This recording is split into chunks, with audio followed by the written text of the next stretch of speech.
তখন শেষ বিকেলের মলিন আলো আঁকছে আলপনা আরব সাগরের জলে। ধীরে ধীরে শেষ হয়ে আসছে একটি কর্মব্যস্ত দিন। বিদায়ী সূর্যের অরুণ আলোর দিকে তাকিয়ে তন্ময় হয়ে দাঁড়িয়েছিলেন মিস্টার বসু। পেশায় তিনি সিভিল ইঞ্জিনিয়ার। ভারত বিখ্যাত একটি সংস্থাতে চাকরি করেন। দিন সাতেক আগে একটা বিশেষ কাজে এসেছেন মুম্বাই নগরীতে। কাজটা আর কিছুই নয়, একটা বিশাল প্রাসাদকে ভেঙে গুঁড়িয়ে মিশিয়ে দিতে হবে তার অহংকার। তারপর সেই ফাঁকা জমিতে হয়তোবা আকাশ ছোঁয়া এক অট্টালিকার জন্ম হবে। যদিও বিজ্ঞানের সাথেই মিস্টার বসুর পরিচয়, সারা জীবন তিনি কাজ করেছেন প্রাণহীন যন্ত্রপাতি নিয়ে। তাহলেও এই মধ্য 40-এ তার মনের মধ্যে ঘুমিয়ে থাকা সবুজ অবুঝ আবেগটা মাঝে মধ্যে জেগে ওঠে। যেমন হয়েছে আজ এইমাত্র এখানে আরব সাগরের তীরে ঘাট বন্দরে জজ সাহেবের বাংলো বাড়ি, যেখানে মানুষ মাথা গোজার জন্য ছটফট করছে। যে শহর ধরে রেখেছে পৃথিবীর বৃহত্তম বস্তিকে, সেখানে এমন একটি বিশাল বাংলো যে এতদিন ধরে কি করে পড়েছিল সেটা ভাবতেই অবাক লাগে বসুবাবুর।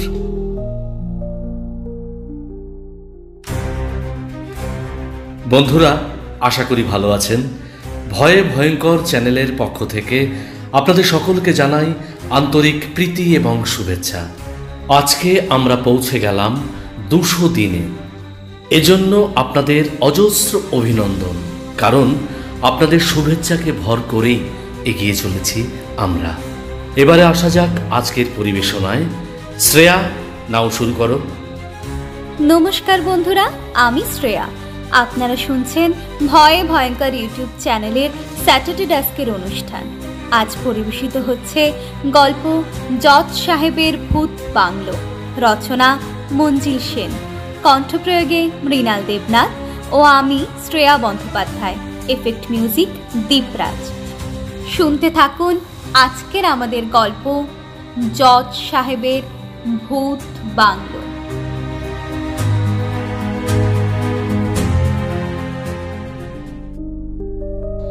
কেননা হু হু করে বাড়ছে জমির দাম।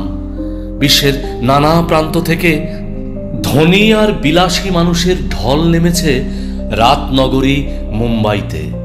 অথচ শহরের ব্যস্ত প্রান্ত ঘাট বন্দরের পাশে সমুদ্রের হাত ধরাধরি করে দূরত্বে এই বিশাল বাংলো বাড়িটি সুদীর্ঘকাল ধরে লোভী প্রমোটারদের নজর এড়িয়ে চলেছিল একা।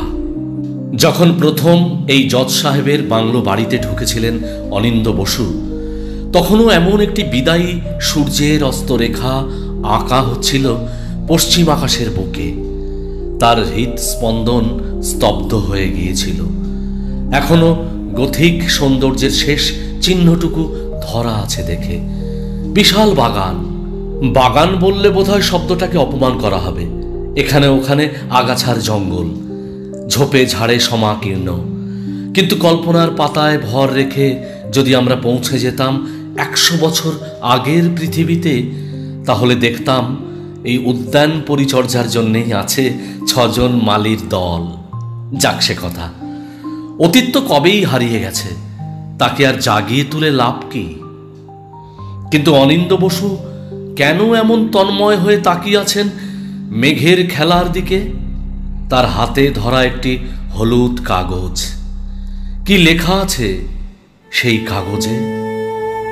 বড় বড় ক্রেনগুলো সারাদিন ধরে কাজ করেছে, এখন বোধহয় ক্লান্ত হয়েছে সেগুলো। গাঁইতির আঘাতে ঝুরঝুর করে ভেঙে পড়ছে ইটের টুকরো, সুরকি আর চুনের গাঁথনি। হারিয়ে যাচ্ছে জজ সাহেবের বাংলো বাড়িতে যারা বাস করেছিল, তাদের ছোটখাটো সুখ দুঃখ, ভালোবাসা, কামনা বাসনা, আদর আর অভিমানের স্মৃতিচিহ্ন। অনিন্দ্যবাবুর আর ভালো লাগছে না কাজ করতে। পৌঁছে গেলেন তিনি গেস্ট হাউসে।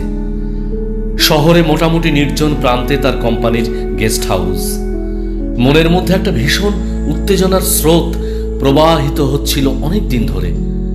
যখনই তার নজরে পড়েছিল একটা লোহার বাক্স, মিস্ত্রির দল ভেবেছিল সেটাকে অযত্নে নষ্ট করে ফেলবে, অথচ এমনভাবে শাবল গাঁইতির আঘাত মারতে মারতে মানুষের জীবনযাপনের কত টুকরো স্মৃতি বেরিয়ে আসে।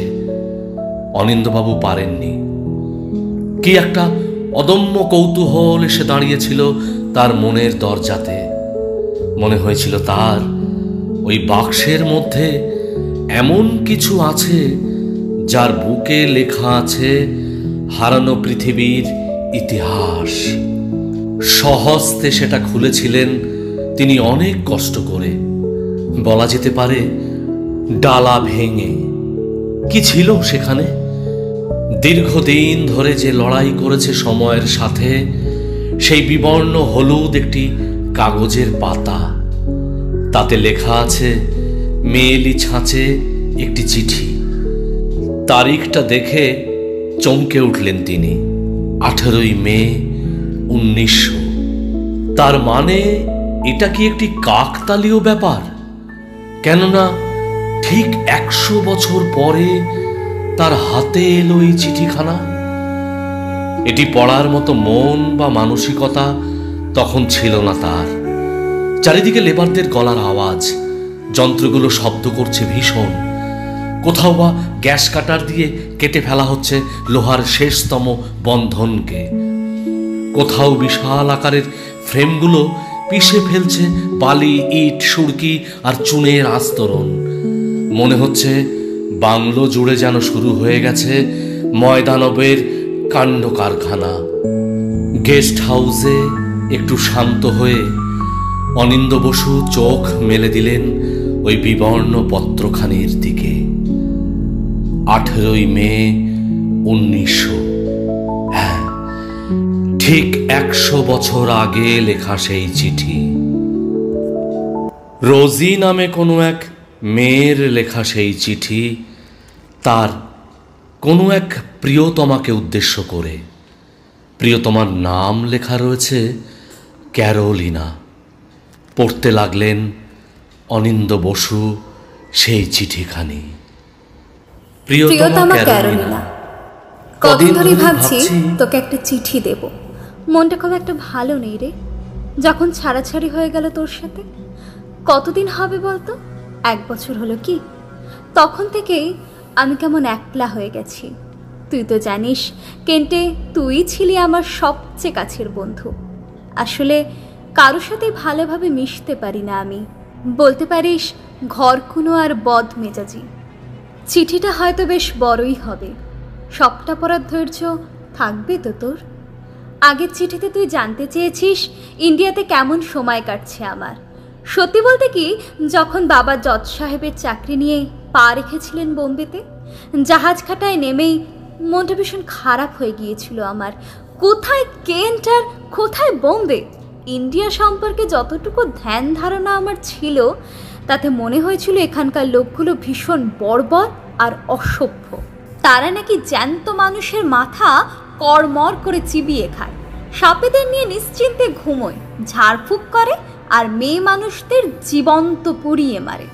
কিন্তু বলতে লজ্জা নেই আমার, ইন্ডিয়ান নেটিভদের দেখে অতটা খারাপ মনে হচ্ছে না। অনেকের সাথে আমার তো বেশ বন্ধুত্বই হয়ে গেছে। প্রতিদিন মনের আকাশে জমে থাকা ঘুমের শেষ মেঘগুলোকে উড়িয়ে দিতে দিতে আমাকে তৈরি হয়ে নিতে হয়। এ এক বিচ্ছিরি রুটিন, মানতে ইচ্ছে করে না, কিন্তু কি করব বল? তুই তো বাবাকে জানিস, ভীষণ বদরাগী মানুষ। তাছাড়া আমি যে তার একমাত্র আদরিনী কন্যা। ঘোড়ার পিঠে চড়ে আমরা শহর বোম্বের উপর দিয়ে ছুটে চলি। তখনও শহরটার ভালো করে ঘুম ভাঙে না। এখানে ওখানে জমে ওঠা উনুনের আঁচ, পথ চলতি মানুষদের মুখে মারাঠি সঙ্গীত। ব্রেকফাস্টের টেবিলে বসে মায়ের সাথে টুকরো গল্প হয়, বেশিরভাগই ইন্ডিয়াকে ঘেরে। দেশের কথাও ওঠে মাঝে মধ্যে। গ্র্যান্ডমা কেমন আছেন? গ্র্যান্ডমার শরীর খারাপ। কেন্টের বাগানে ঝাউবিতিকার তলায় যে কাঠবিড়ালি দুটোকে রেখে এসেছিলাম, সেগুলো কি বেঁচে আছে নাকি গত উইন্টারেই মারা গেছে তারা? ব্রেকফাস্ট শেষ হওয়ার সাথে সাথে বাপির ড্রয়িং রুমে অসংখ্য মানুষের ভিড় বাড়তে থাকে। তাদের কারো হাতে থাকে দেশি ফুলের উপহার, কেউ বা আনে বন মোরগের ঠ্যাং ঝুলিয়ে। এ ব্যাপারে আমার বাবা ভীষণ কড়া, বলেই দিয়েছেন তিনি, ফুল আনতে পারো কিন্তু অন্য কোনো উপহার আনা চলবে না। জজ সাহেব তো, খাতির তো করতেই হবে। আমি আর কি করি, ফতিমার সাথে গল্প জুড়ে দিই। ও মা, ফতিমাকে? তোকে তো বলাই হয়নি আমার। ফতিমা হলো আমার কাজের মেয়ে, বয়স বেশি হবে না, বেশ হাসি খুশি স্বভাবের। দুপুরে কি খাই জানিস? ফ্রাইড রাইস, চিকেন বা মাটন কোরমা, সঙ্গে চাটনি। এই ব্যাপারটা তো তোর জানা নেই।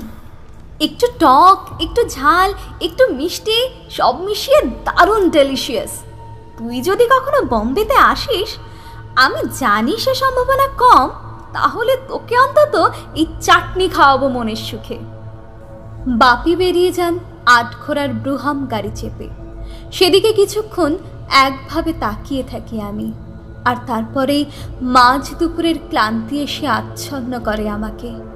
আমি একেবারে একা হয়ে যাই। দুপুর গড়িয়ে বিকেল আসে।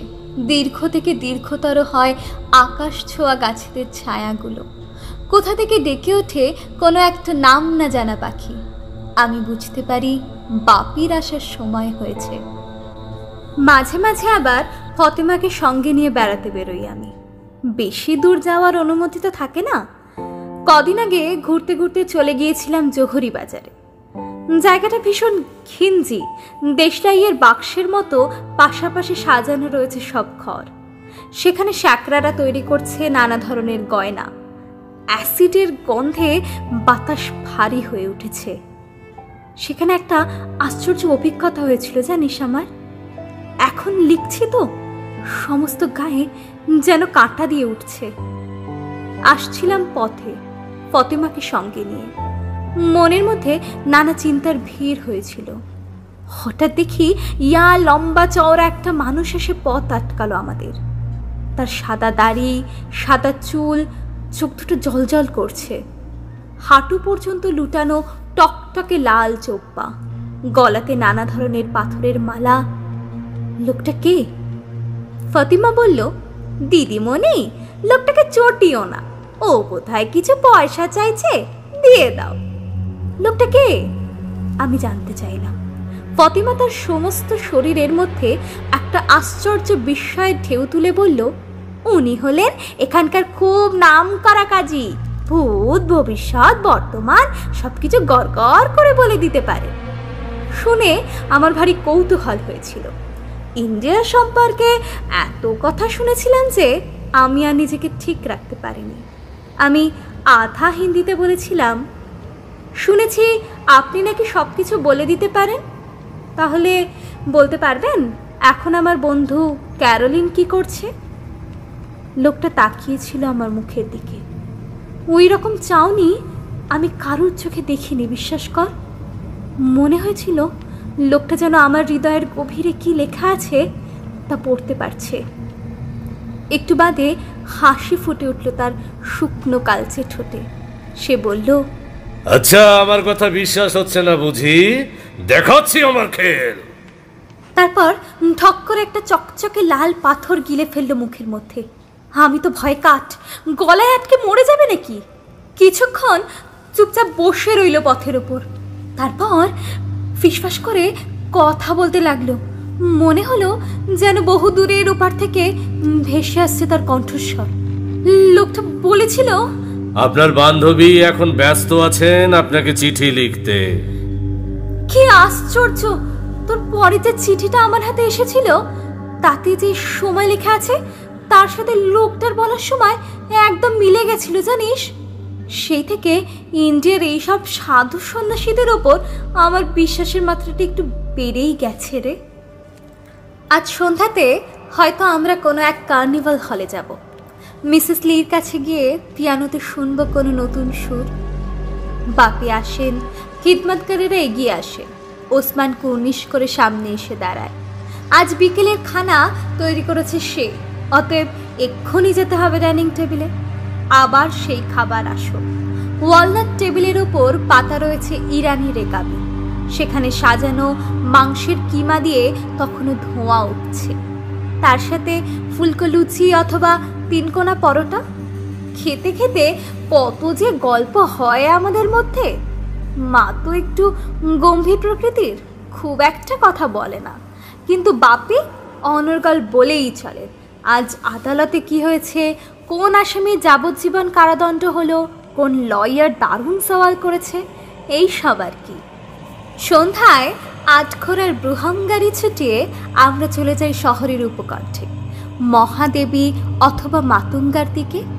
এখানে ঘেঁষাঘেঁষি করে দাঁড়িয়ে নেই বাড়িগুলো, এখানে প্রকৃতি অনেক বেশি সবুজ আর উদার। এই মাতুঙ্গাতেই থাকেন মিসেস লি। অনেকদিন আগে মারা গিয়েছেন তার স্বামী, পেশাতে তিনি ছিলেন সিভিল ডক্টর। এখনও মিসেস লি ইন্ডিয়ার মায়া কাটাতে পারেননি। তিনি বলেন, যেখানে আমার স্বামীকে সমাধিস্থ করা হয়েছে সে দেশ ছেড়ে আমি কোথাও যাব না। ভারী অদ্ভুত মানুষ মিসেস লি, অথচ এত সুন্দর পিয়ানো বাজাতে পারেন তিনি। আমরা তন্ময় হয়ে শুনতে থাকি, কখনো মোৎসার্ট, কখনো বিটোভেন, কখনো আবার কোনো আধুনিক শিল্পীর বাজনা। রাতে বাড়ি ফিরে ডিনার খাওয়া শেষ হওয়ার পর যখন ঢং ঢং করে ঘড়িতে রাত 10টার সংকেত ধ্বনি শোনা যায়, তখন আমাকে ছোট্ট উইশ করে বাবা চলে যান স্টাডিতে, সুদীর্ঘ অলিন্দ পার হয়ে। মা ততক্ষণে হয়তো তার বেডরুমে পৌঁছে গেছে, আর আমি আমার নিজস্ব লিভিং রুমে ঢুকে পড়ি। ফতেমা বারান্দাতে শুয়ে থাকে। সারাদিন কত যে আনন্দ লুকিয়ে থাকে মনের মধ্যে। রাত 10টা বাজার সাথে সাথে উধাও হয়ে যায় সব। রাতগুলো আমি কিছুতেই কাটাতে পারি না রে ক্যারোলিনা। যত বাড়তে থাকে রাতের বয়স, ততই জমতে থাকে তার স্মৃতির ধুলো। যতই চাঁদ আরও একটু দুষ্ট চোখে তাকায় পৃথিবীর দিকে, ততই একটা বুক চাপা বেদনা আমার কণ্ঠ রোধ করে। বাতাসের বুকে কান পাতলে আমি স্পষ্ট শুনতে পাই কারা যেন আমাকে ডাকছে হাতছানি দিয়ে। ওরা ওরা হঠাৎ সরে গেল আমার চোখের পাশ দিয়ে। মনে হলো কোনো একটা শিশু যেন হেসে উঠছে। কেউ কি ড্রাম পেটাচ্ছে মাঝরাতে। কোনো একটা মানুষের শেষ আর্তনাদ বাতাসের বুক চিরে দিচ্ছে ফালা ফালা করে। এরা কারা? এরা সব প্রেতাত্মা। এরা হাজার হাজার বছর ধরে জজ সাহেবের বাংলো বাড়ির বাসিন্দা হয়ে বাতাসের বুকে সরীসৃপের মতো ভর রেখে হেঁটে বেড়াচ্ছে। ছটফট করি আমি একা শয্যায়, কিছুতেই আমার ঘুম আসে না। এমন অনেক সময় কোন একটা সিডাকটিভ ড্রাগস খেতে হয় আমাকে। তারপর অনন্ত ঘুমের রাজ্যে নিজেকে নিঃশেষে সমর্পণ করতে করতে আমি ভাবি, ইন্ডিয়াতে আমার আরও একটা দিন শেষ হয়ে গেল। ব্যাপারটা এভাবেই কাটছিল জানিস, কিন্তু দিন 15 আগে থেকে উপদ্রব শুরু হলো। শুধু আমারই না, বাবার চোখের ঘুমও উধাও হয়ে গেছে দূর আকাশে। ঘটনাগুলো পরপর না বলতে পারলে ঠিক বোঝাতে পারবো না তোকে। দোহাই তোকে, ফেলে দিস না। ভাবিস না যে তোর প্রিয় বান্ধবী লুসি ইন্ডিয়াতে গিয়ে পাগল হয়ে গেছে। আসলে পাগল হওয়ার মতোই ব্যাপার। স্পষ্ট মনে আছে আমার, সেটা ছিল 3রা মের রাত। আমি একা বিছানাতে শুয়ে ছটফট করছিলাম।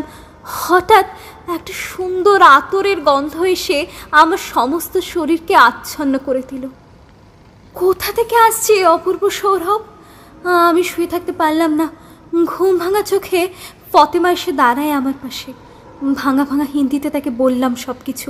আশ্চর্য, সেও কিন্তু ওই আতরের সুবাসটা পেয়েছে ততক্ষণে। কিন্তু করিডোর পার হয়ে বাবার স্টাডি রুমের কাছে পৌঁছানোর সাথে সাথে বাতাসে আর কোনো গন্ধ নেই। তাহলে আমার ঘরে কি কেউ লুকিয়ে আছে? আমি চিৎকার করে বাবাকে ডাকি। ছুটে আসে রাত প্রহরীরা, তন্ন তন্ন করে খোঁজে চারিদিকে। কোথাও কেউ তো নেই। অথচ এবার আর আতরের গন্ধ নয়। যেখানে বাপির স্টাডি, তার পাশে টাটকোতে হঠাৎ বেজে ওঠে স্প্যানিশ গিটার আর ড্রাম সেট। তখন বেশ রাত হয়েছে, ঘুম নেমেছে মায়ের চোখে। রাত পাহারা দেয় যারা, সেই সব প্রহরের দলও ঢুলছে বসে টুলে। আমি যেমন জেগে থাকি, একা একা বিড়বিড় করি। প্রেতাত্মাদের দীর্ঘশ্বাসের শব্দ শুনি, তেমনই জেগেছিল। কিন্তু যখন বাপি এসে কাঁপতে কাঁপতে ঢুকলেন আমার লিভিং রুমে, অবাক না হয়ে থাকতে পারিনি আমি। আমার চোখে আমার বাপি সাহস আর পৌরুষের প্রতীক। তিনিও কেন এমন থরথর করে কাঁপছেন ভয়ে? ইতিমধ্যে অবশ্য ওই অর্কেস্ট্রার শব্দ এসে ঢুকেছে আমার কানে। আমি ভেবেছি এটা বোধহয় আমার মনের কোনো একটা হ্যালুসিনেশন। কিন্তু কি সুন্দর একটা যন্ত্র সঙ্গীতের সুর রাতের বাতাস বিদীর্ণ করে বেজে চলেছে। কোথাও বা ভায়োলিনে করুণ সুর বাজছে, কখনো ভলটে তার তাল শোনা যাচ্ছে। আমরা কেউ কোনো কথা বলতে পারছি না। এত বেশি ভয় পেয়েছি যে নাইট গার্ডদের ডাকার মতো শক্তি হারিয়ে গেছে আমাদের। একটু বাদে মা এসে দাঁড়ায় সেখানে। ফতেমারও ঘুম ভেঙে গেছে অনেকক্ষণ আগে। মধ্যরাত পর্যন্ত আমরা চারটি প্রাণী মুগ্ধ বিস্ময়ে শুনছিলাম সেই অসামান্য নৈশ সঙ্গীত। তারপর হঠাৎ থেমে গেল তা। আবার নীরবতার ঢাকনা এসে ঢেকে দিল সব কিছু। যে চাঁদ এতক্ষণ ছড়াচ্ছিল সলাজ জ্যোৎস্না, তার মুখে কে যেন চাপিয়ে দিল কালো বোরখা। বাকি রাত আর কেউ ঘুমোতে পারেনি নিশ্চিন্তে। বাপি বললেন, এ কোনো নেটিভ দুষ্টু লোকের কারসাজি। সারাদিন কত রকম বিচারের পাতায় সই করতে হয় তাকে। হয়তো এমন কোনো আসামি তার মনোমতো বিচার পায়নি বলে এসব দুষ্টুমি করে বেড়াচ্ছে। রিপোর্ট গেল বড় সাহেবের কাছে। তিনি নিজে এসে সবকিছু পরীক্ষা করলেন। নাইট গার্ডদের সংখ্যা বাড়িয়ে দেওয়া হলো। ঠিক হলো এবার থেকে আমার দরজার সামনেও দুজন আর্মড পুলিশ সারা রাত পাহারা দেবে। মনে মনে হেসে ফেলি আমি, কেননা ওই ফকির সাহেবের ঘটনাটা সচক্ষে দেখার পর থেকে এইসব প্রেতাত্মাদের সম্পর্কে আমার শ্রদ্ধা আর ভক্তির ভাবটা অনেক বেড়ে গেছে। বুঝতে পেরেছি আমি পৃথিবীর কোনো অস্ত্র নিয়েই এদের বধ করা যাবে না। তারপর 2-4 রাত কিছু ঘটেনি কোথাও, কিন্তু তার পরের রাতে যেটা ঘটে গেল সেটা যে কিভাবে ব্যাখ্যা দেব আমি বুঝতে পারছি না। এবার আর আমাকে চিৎকার করতে হয়নি। বাপি ছুটে এলেন তাড়াতাড়ি। কাল সকালে একটা দারুণ গুরুত্বপূর্ণ কেসের রায় দিতে হবে তাকে। তাই বসে বসে বাপি আইনের বইয়ের পাতা উল্টাচ্ছিলেন। রাত 11টা বেজে গেছে ইতিমধ্যে। হঠাৎ কোথায় একটা খসখসে শব্দ। বাপি তাকিয়ে দেখেন অস্পষ্ট ছায়ামূর্তি হেঁটে চলেছে করিডোরের মধ্যে দিয়ে। খুব ক্লান্ত হয়ে হাঁটলে যেমন মানুষের পায়ের আওয়াজের মধ্যে একটা খসখসানি ফুটে ওঠে, মনে হয় মাথার উপর চাপানো আছে ভারী বোঝা। ওই রাত মানুষটিও হাঁটছে সেইভাবে। বাপির সমস্ত শরীর সজাগ হয়ে ওঠে। স্নায়ুপুঞ্জ দিয়ে প্রবাহিত হয় ভয়ের একটা শীতল শিহরণ। তবু বাপি হাল ছাড়েন না। সাহসী মানুষ তিনি। টোটা ভর্তি রিভলভারটা হাতে নিয়ে এগিয়ে চলেন সামনের দিকে। মনে হয় একটা আগুনে বাতাস যেন বাপিকে হাতছানি দিয়ে ডাকছে। বাপি এগোতে থাকেন। ছায়ামূর্তিটাও সামনে হাঁটছে। কিছু দূর যাওয়ার পর সেটা সিঁড়ি বেয়ে নিচের ঘন অন্ধকার বাগানের মধ্যে অদৃশ্য হয়ে যায়। আর যাওয়ার আগে শেষবার একবার তাকায় বাপির চোখের দিকে। বাপি অবাক হয়ে দেখেন ওই মূর্তিটির মাথাটা ঘাড় থেকে ঝুলছে। মনে হয় তরোয়ালের এক কোপে কেউ যেন সেটাকে বিচ্ছিন্ন করে দিতে চেয়েছিল। অন্য কেউ হলে সেখানে জ্ঞান হারাতো। বাপি কিন্তু ছুটতে ছুটতে এসেছেন আমার ঘরে। তারপর এক নিঃশ্বাসে সব কথা বলে গেছেন। পরের দিন এলেন আমাদের ফ্যামিলি ফিজিশিয়ান মিস্টার ম্যাকেঞ্জি। সবকিছু শোনার পর মুখটা কেমন যেন গম্ভীর হয়ে গেল তার। তিনি বাপিকে বললেন, গ্রাহাম, আমার মনে হয় বাংলোটা তুমি ছেড়ে দাও। এটা একটা হন্টেড হাউস। তার মানে গত রাতে বাপির শরীরে যে বিহবলতার ছায়া পড়েছিল এখন তা অনেকটা উধাও হয়ে গেছে। সূর্য ওঠার সাথে সাথে আবার বাপি ফিরে গেছেন তার দৃপ্ত পৌরুষের দিকে।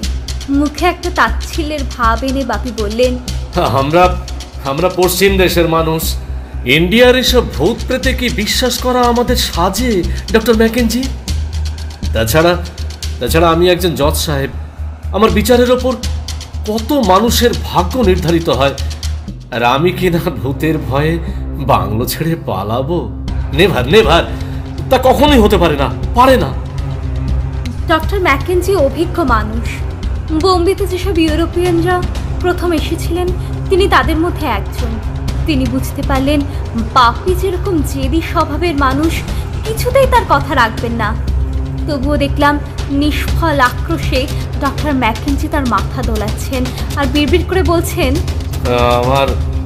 আমার কথাটা শুনলে ভালো করতে গ্রাহাম, প্লিজ আমার কথাটা শুনলে তুমি ভালো করতে।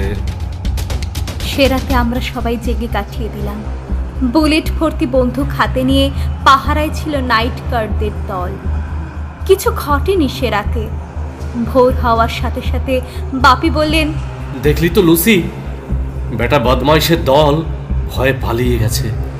আমি বাপির মুখে হাত চাপা দিয়ে বললাম, এখনই অতটা শিওর হয়েও না বাপি, তুমি তো ইন্ডিয়ার এইসব ভূত প্রেতের স্বভাব জানো না, কি ভয়ঙ্কর এদের চরিত্র।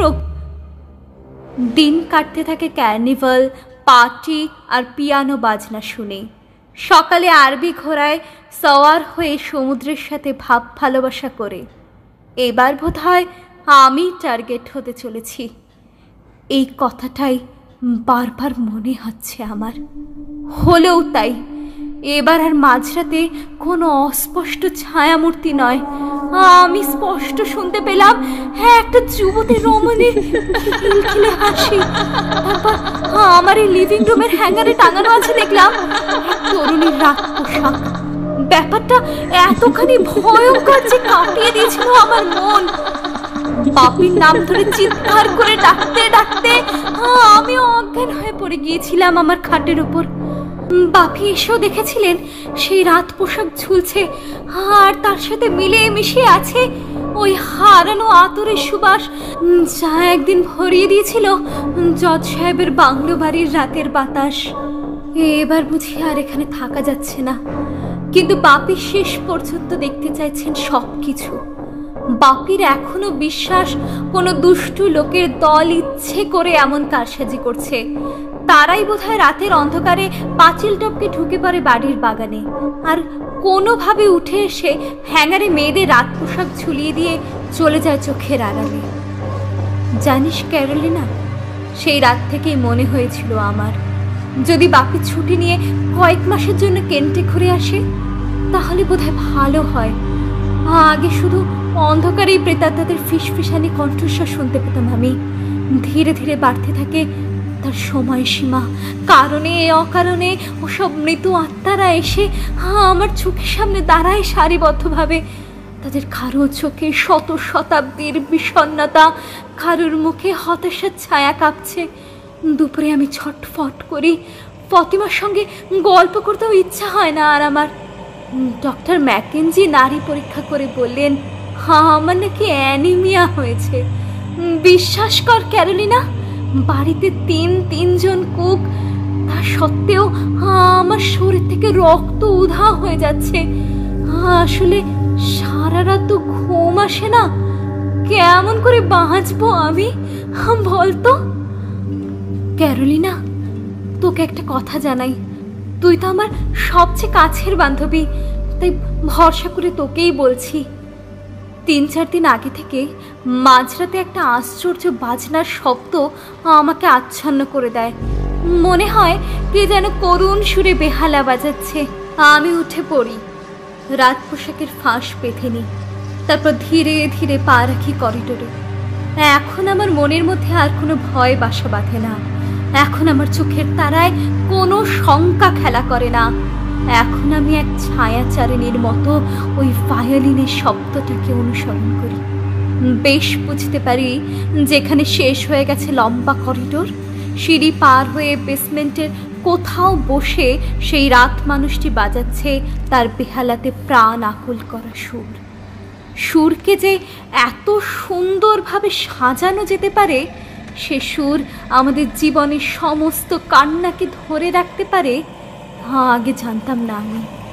সাহস করে একদিন নিচে নেমে গেলাম, আর বেশ বুঝতে পারলাম একতলার ভাড়ার ঘরে যে বন্ধ সেলার আছে, যেখানে হাবি যাবে জিনিসপত্র ঠাসা, সেখানে বসে কেউ বোধ হয় এমনভাবে বেহালা বাজাচ্ছে সারা রাত ধরে। মাথায় জেদ চেপে গেল আমার। এ রহস্যের জবনিকার অন্তরালে কি আছে সেটা আমাকে দেখতেই হবে। কিন্তু চাবিটা পাবো কোথায়? ওই সেলারের চাবি কার কাছে আছে আমি তো সেটা জানি না। কথাটা একদিন পারলাম আমাদের বাড়ির বুড়ো চাকর মনসিরামের কাছে।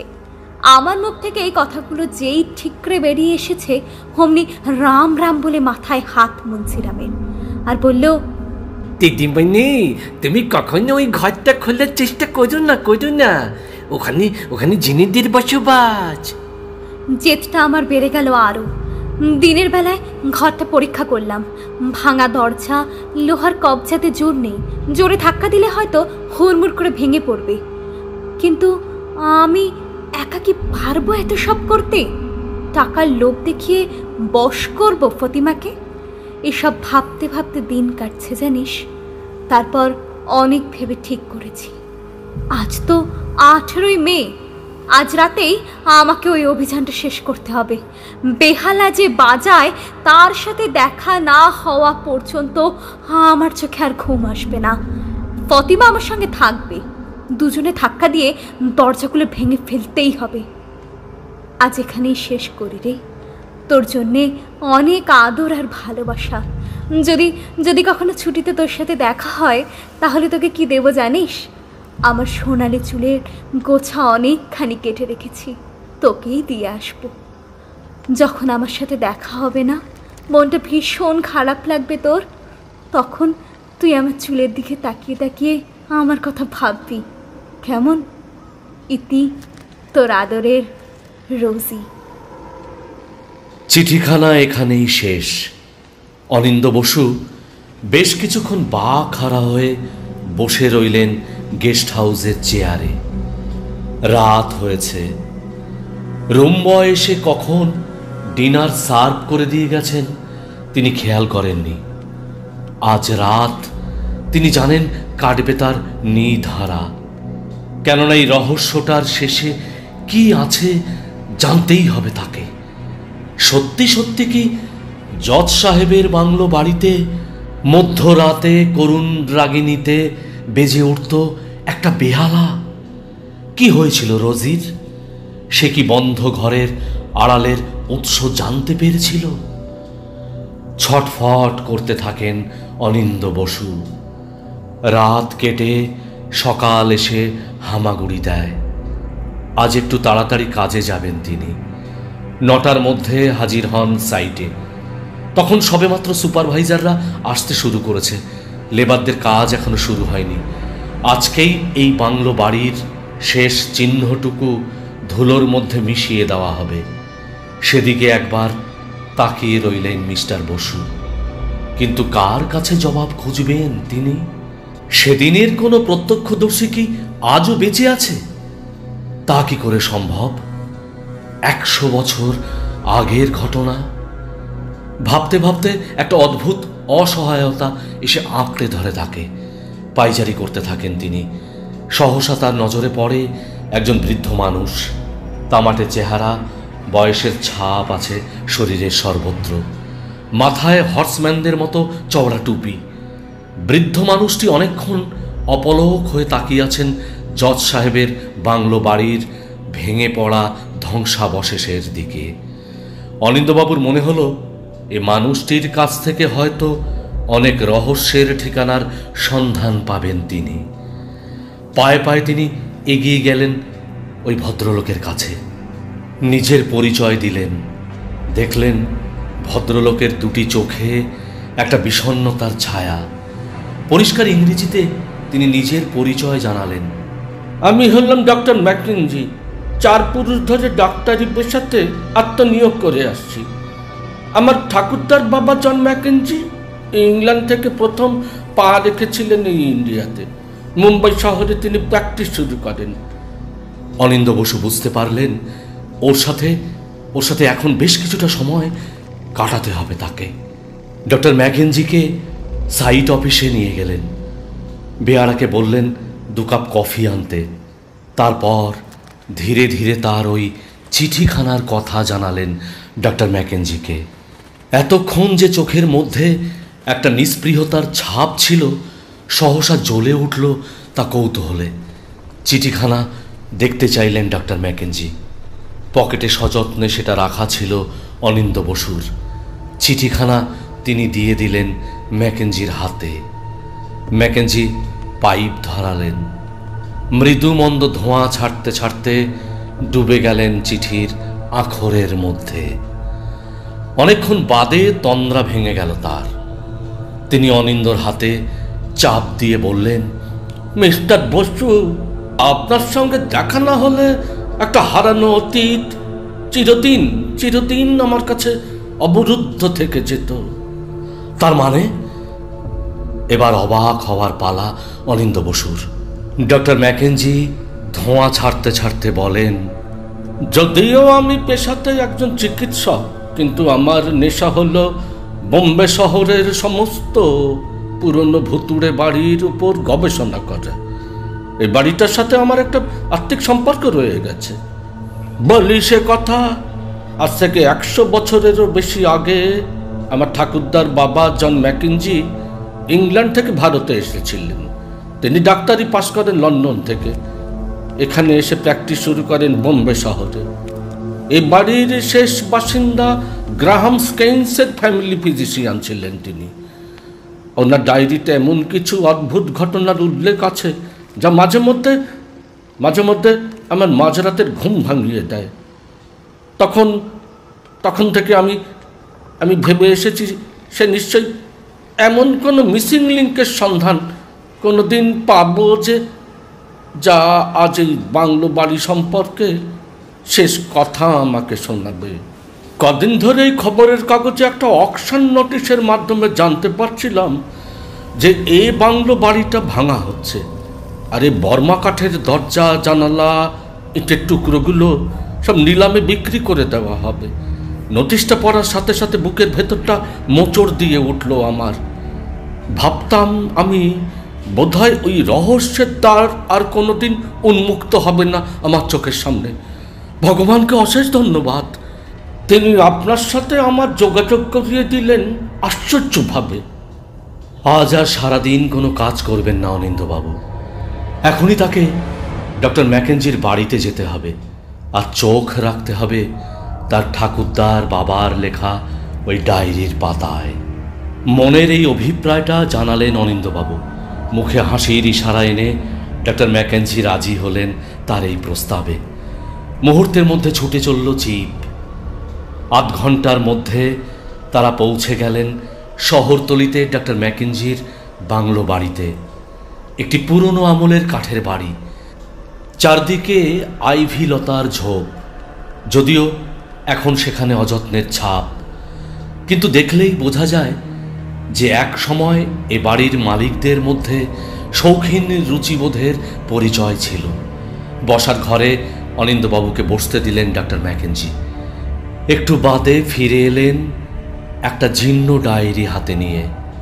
বললেন, আপনি এটার ওপরে চোখ বোলাতে থাকুন, আমি ততক্ষণে আপনার জন্য লাঞ্চের ব্যবস্থাটা সেরে আসছি।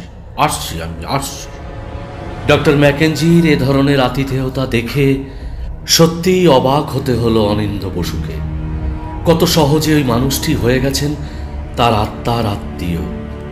সিগারেট ধরালেন অনিন্দবাবু, চোখ মেলে দিলেন আজ থেকে 100 বছর আগে লেখা ওই আশ্চর্য রহস্যময় দিনলিপির দিকে। অনিন্দ বসু পড়তে লাগলেন সেই ডায়েরি। ডক্টর ম্যাকেঞ্জির দেওয়া তার ঠাকুরদার বাবা জন ম্যাকেঞ্জির হাতে লেখা সেই ডায়েরির দিনলিপি। আজও আবার গ্রাহাম কেইন্সের বাংলোতে যেতে হয়েছিল আমাকে। বেচারি রোজি। বুঝতে পারছি আমি মাটির নিচের অন্ধকার থেকে উঠে আসা ওইসব প্রেতাত্মারা তার উপরে ভর করেছে। এখন শরীর রক্তশূন্য হয়ে গেছে, চোখ দুটো ঠিকরে বেরিয়ে আসতে চাইছে। কয়েক মাস আগে এই লুসি যখন প্রথম ইন্ডিয়াতে পা রেখেছিল, তার হাস্য উজ্জ্বল তরুণী তন্নি চেহারা দেখে মনটা ভরে গিয়েছিল খুশিতে। গ্রাহামকে কত করে বললাম বাড়িটা ছেড়ে দিতে, শুনল না। তারিখের জায়গাটা অস্পষ্ট হয়ে গেছে, তবুও বুঝতে অসুবিধে হলো না অনিন্দ্য বসুর যে এটা 1900 সালের মে মাসের ঘটনা। 19শে মে 1900। অবশেষে সেই শোচনীয় দুর্ঘটনাটা ঘটে গেল। এইমাত্র রোজির প্রাণহীন দেহটাকে পাঠিয়ে দিলাম পোস্টমর্টেম করার জন্য। একেবারে শেষ মুহূর্ত পর্যন্ত সে যে বেঁচে থাকার ব্যাকুল প্রত্যাশায় ছিল উদ্গ্রীব, তার চিহ্ন ধরা আছে তার মুঠোবদ্ধ হাতে। কিন্তু কি দেখেছিল রোজি মধ্যরাতে মাটির নিচে সেলার ঘরে? এর উত্তরটা কি আমরা কোনোদিন জানতে পারবো? তাহলে আমাদের ফিরে যেতে হবে আরো 100 বছর আগের পৃথিবীতে। তখন সবে মাত্র আরব সাগরের বুকে ঘুম ভাঙছে বম্বে শহরের। চারিদিকে জেলেদের বস্তি, মুম্বা দেবীর মন্দির, মশা মাছ আর ম্যালেরিয়াতে ভরা এক জঙ্গল। ইতিমধ্যে পশ্চিম দেশ থেকে ধীরে ধীরে আসতে শুরু করেছে বাণিজ্য তরণীগুলি। হ্যাঁ, আসছে যেসব ব্যবসায়ীর দল, তাদের থাকার জন্য তৈরি হয়েছে একাধিক ট্যাভার্ন আর পেন্ট হাউস। ওইসব তরুণ যুবক নাবিকের দল সারাদিন কাজকর্ম করে বেড়ায়, আর রাত হলেই হই হুল্লোড়ে মাতিয়ে তোলে পৃথিবী। ভীষণ বেপরোয়া তাদের মনোভাব, কোনো কিছু বিধিনিষেধ তারা মানে না। হাসতে হাসতে, ডুয়েল খেলতে খেলতে খুন করে ফেলতে পারে বন্ধুকে। এই বিদেশি নাবিকদের জন্যই তৈরি হয়েছে একাধিক অর্কেস্ট্রা ক্লাব। নানা দেশ থেকে শিল্পী আর যন্ত্রসঙ্গীতের বিশারদেরা এসে হাজির হয়েছে সেখানে। ফুল ফুটলে যেমন তার গন্ধে আকৃষ্ট হয়ে ছুটে আসে মৌমাছি, তেমন কিছু নৃত্যপটীয়সী মেয়েও এসে পা রেখেছে এই বোম্বাই শহরে। পরে অবশ্য কালের বিবর্তনে এ পেন্ট হাউসগুলো হারিয়ে গিয়েছিল মাটির অন্ধকার বিবরে। তার উপর 22 বিঘে জমিতে গড়ে ওঠে জজ সাহেবের বাংলো বাড়িটি। কিন্তু যেসব মানুষের বিকৃত আত্মা মাটির নিচে শায়িত আছে, নিভে গেছে তাদের জীবন প্রদীপ, চোখের কোণ থেকে চিরদিনের জন্যে অন্তর্হিত হয়ে গেছে কামনার বিন্দুগুলি, তারা কি মধ্যরাতে নিঃশব্দ পদচারণে মেতে ওঠে আর তাদের সাথেই অলৌকিক অভিসারে ব্যস্ত থাকে রোজি? সে এক মর্মান্তিক কাহিনী। সুদূর ভেনিস থেকে বম্বেতে পা রেখেছিল এক বেহালা বাদক সুশ্রী তরুণ যুবক। তার নাম ভ্যালোটি। এক পায়ে একটু খুঁড়িয়ে হাঁটত সে। মাথায় ছিল এক রাশ সোনালি চুল। যখন বেহালা বাজাতে বসত, মনে হতো বোধহয় ভুলে যাচ্ছে সব কিছু। তার বেহালার সুর সাপিনীর নিঃশ্বাস হয়ে আছড়ে পড়ত পৃথিবীর বুকে। ওই ট্যাভার্নেতে নাচত ফ্লোরা নামের একটি মেয়ে, জন্মসূত্রে ব্রিটিশ, নীল নয়না, ভারী সুন্দরী। তার নাচের তালে তালে অনেক পুরুষের বুকের মধ্যে রক্ত ছলকে উঠত। ছিল তার অনুগত ভক্তের দল। ফ্লোরার চোখের ইঙ্গিতে জীবন নিয়ে মারাত্মক জ্যাকপটের বাজি খেলতেও রাজি ছিল তারা। ভ্যালোটি ভালোবেসে ফেলে ফ্লোরাকে। ফ্লোরার নাচের অন্তরালে বেহালাতে করুণ ঝড় তুলে যখন সে করুণ মহাসঙ্গীত রচনা করে, তখনই এক আশ্চর্য বন্ধুতা এসে গ্রাস করে তাকে।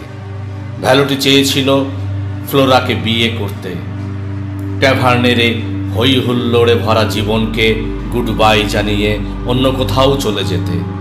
সেখানে সারা রাত ধরে বেহালা বাজাবে ভ্যালোটি, আর তারই সামনে স্বর্গের এক জল পরি হয়ে নেচে উঠবে ফ্লোরা।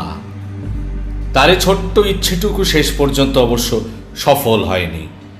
এমনকি যখন ভ্যালোটি কিছুতেই ফ্লোরাকে ছাড়ছিল না, তখন ফ্লোরার ষড়যন্ত্রে বেশ কিছু ষণ্ডা শ্রেণীর লোক ভ্যালোটিকে হত্যা করে। তারা কোনো একটা ধারালো অস্ত্র দিয়ে ভ্যালোটির মুন্ডুখানা ধড় থেকে কেটে ফেলার চেষ্টা করেছিল। এই একটুখানি মাংসের সাথে লেগেছিল তা, ফিনকি দিয়ে রক্ত ছুটেছিল। সেই অবস্থাতে তারা ভ্যালটির দেহটাকে মাটির নিচে সেলারের মধ্যে বন্দি করে রেখে দেয়। তারপর অতিক্রান্ত হয়ে গেছে অনেকগুলি বছর, ভেঙে গেছে সেই সেলার, মাথা তুলে দাঁড়িয়েছে নতুন বাংলো, হ্যাঁ নতুন বাংলো বাড়ি। কিন্তু বেহালাবাদক ভ্যালটির অবরুদ্ধ আত্মা তখনও ছিল ঘুমন্ত। হয়তো রোজি এসে ঘুম ভাঙিয়েছিল তার, হয়তো রোজির মধ্যে ভ্যালটি খুঁজে পেয়েছিল তার হারানো প্রেমিকা ফ্লোরাকে, যে ফ্লোরা প্রেমে প্রতারণা করেছে, জীবনের সমস্ত মায়াবী মুহূর্তগুলোকে অভিশাপের কালো আঁচড়ে কালিমা লিপ্ত করেছে। সেই ফ্লোরাই হয়তো রোজির মধ্যে ফুটে উঠেছিল রাতের এক রজনীগন্ধা হয়ে। আমি জন্মান্তরে বিশ্বাস করি, কিন্তু আমি বেশ ভালোভাবে বুঝতে পারছি রোজি ফ্লোরার উত্তরাধিকারিণী হিসেবে পা রেখেছিল মাটির পৃথিবীতে। ফ্লোরা যে অন্যায় করেছিল, রোজি হয়তো প্রায়শ্চিত্তের মাধ্যমে ধুয়ে দিতে চেয়েছিল সেই পাপ। অনেক বছর আগে হারানো প্রেমিকাকে এমনভাবে চোখের সামনে বসে থাকতে দেখে, তাই হয়তো মাটির নিচে বদ্ধ কুঠুরিতে শুয়ে থাকা ভ্যালটির নিষ্প্রাণ দেহে লেগেছিল প্রাণের আভাস। কিন্তু কেমন করে কথা বলবে সে জীবন্ত মানবী রোজির সাথে কি করে কথা বলবে? তাদের মধ্যে যে তখন রচিত হয়েছে জন্ম জন্মান্তরের ব্যবধান। তাই তো আভাসে ইঙ্গিতে সে প্রমাণ করত নিজের অস্তিত্ব। যখন ঘুমিয়ে পড়ত পৃথিবী, যখন আরও একটু বেশি ক্লান্ত হতো সমুদ্রের উর্মিমালা, যখন চাঁদের বুকে ভালোবাসার আগুন জ্বলত, তখনই ভ্যালটি তার বেহালার সুর মূর্ছনাতে পরিপ্লাবিত করত পৃথিবীকে, যাতে রোজি এসে ডাকতে পারে তাকে, চিনতে পারে তার শরীর। এমনভাবেই ওই মায়াবী সুরের টানে টানে রোজি হয়েছিল উন্মাদিনী। ফতিমাকে সঙ্গে করে ঝাঁপিয়ে পড়েছিল একতলার সেলারের ওপরে, বারবার আঘাতে আঘাতে জর্জরিত করে দিয়েছিল কাঠের পাল্লা। শেষে হুড়মুড় করে ভেঙে পড়েছিল তা। আর ছোট্ট প্রদীপ হাতে তারা দুই মানবী কি দেখেছিল সেখানে? তখনও কি সেখানে শায়িত ছিল একটা বিবর্ণ বিকৃত কঙ্কাল, যাকে দেখে ভ্যালটি ভ্যালটি বলে চিৎকার করে উঠেছিল রোজি? হে, এসব প্রশ্নের উত্তর আমরা কোনো দিন জানতে পারবো না। যখন 7 সকালে বেজে উঠেছিল টেলিফোন, আমি বুঝেছিলাম কিছু একটা অঘটন ঘটে গেছে জজ সাহেবের বাংলো বাড়িতে। আমি তো ছিলাম সেই বাংলো বাড়ির জজ সাহেবের হাউস ফিজিশিয়ান। দেখেছি সেলার ঘরের পাশে শোয়ানো আছে রোজির নিথর দেহ। দেহ থেকে প্রাণ পাখি উড়ে গেছে আকাশে। তার পাশে প্রতিমার মৃতদেহ। শরীরের কোথাও কোনো আঘাতের চিহ্ন নেই। সহসা দেখলে মনে হবে পরম শান্তি বিরাজিত সেখানে। আমি সযত্নে রোজির খোলা চোখের পাতা বন্ধ করে দিয়েছিলাম। তারপর ডাক্তারি পরীক্ষা করে ছোট্ট শরীরখানি পাঠিয়ে দিলাম পোস্টমর্টেম করার জন্যে। এতক্ষণে হয়তো ছুরি কাঁচির তীব্র তীক্ষ্ণ আক্রমণে ছিন্ন বিচ্ছিন্ন হয়ে গেছে 16 বছরের কিশোরীর দেহ। হায়, কোনোদিন আমরা তার মনের গভীর গহনে জ্বলতে থাকা দাও দাও আগুনের খবর পাবো না, না কোনোদিন পাবো না। গড়িয়ে গেছে অনেক সময়। তন্দ্রাচ্ছন্নতায় যে সমুদ্রের মধ্যে এতক্ষণ স্নান করছিলেন অনিন্দ্য বসু, সে অবগাহন সারা হয়ে গেছে তার। তিনি দেখলেন পাশের কৌচে চুপচাপ বসে আছেন ডক্টর ম্যাকেঞ্জি। মাঝে মধ্যে সিগারেট টান দিচ্ছেন। অনিন্দ্যবাবুর চোখের দিকে তাকিয়ে তিনি বললেন, মিস্টার বসু, তাহলে বুঝতে পারছেন কি অদ্ভুত অভিশাপ বুকে দাঁড়িয়েছিল ওই বাংলো বাড়িটা? আমার ভীষণ জানতে ইচ্ছে করছে ডক্টর ম্যাকেঞ্জি, এরপর গ্রাহাম কেইন্স কি বাড়িটা ছেড়ে দিয়েছিলেন? হ্যাঁ, সে কথাও লেখা আছে এই ডায়েরির মধ্যে। একমাত্র কন্যার মৃত্যুর সাথে সাথে তিনি বাড়িটা ছেড়ে দেন। জজ সাহেব চাকরিটা ইস্তফা দিয়ে ছেড়ে দিয়েছিলেন। ছেড়ে দিয়ে ফিরে গিয়েছিলেন কেন্টে, তার দেশের বাড়িতে। সেখানে হয়তো সর্বদা তার চোখের সামনে ভেসে উঠত মৃতা কন্যার শরীরটি। শেষ পর্যন্ত সেই তো গেলেন ইংল্যান্ডে। যদি আর কিছুদিন আগে যেতেন তাহলে তার আদরিনী মেয়েকে এভাবে হারাতে হতো না, তাকে হারাতে হতো না। না। লাঞ্চ সেরে ডক্টর ম্যাকেঞ্জির হাতে অনিন্দ্য বসু হাত রেখে জানালেন বিদায় সম্ভাষণ। জিপ তৈরি ছিল। না, আজ আর সাইটে যাবেন না অনিন্দ্যবাবু। ফিরে এলেন গেস্ট হাউসে, প্যাড বের করলেন, চিফ বসকে চিঠি লিখলেন। এ কাজে এখনই ইস্তফা দেবেন তিনি। কেননা জীবনের অনেকগুলো বছর কাটিয়ে আসার পর এভাবে আর তিনি তার রাতের স্বপ্নকে রক্তরঞ্জিত করবেন না কোনো রোজির অভিশপ্ত আত্মার আমন্ত্রণে।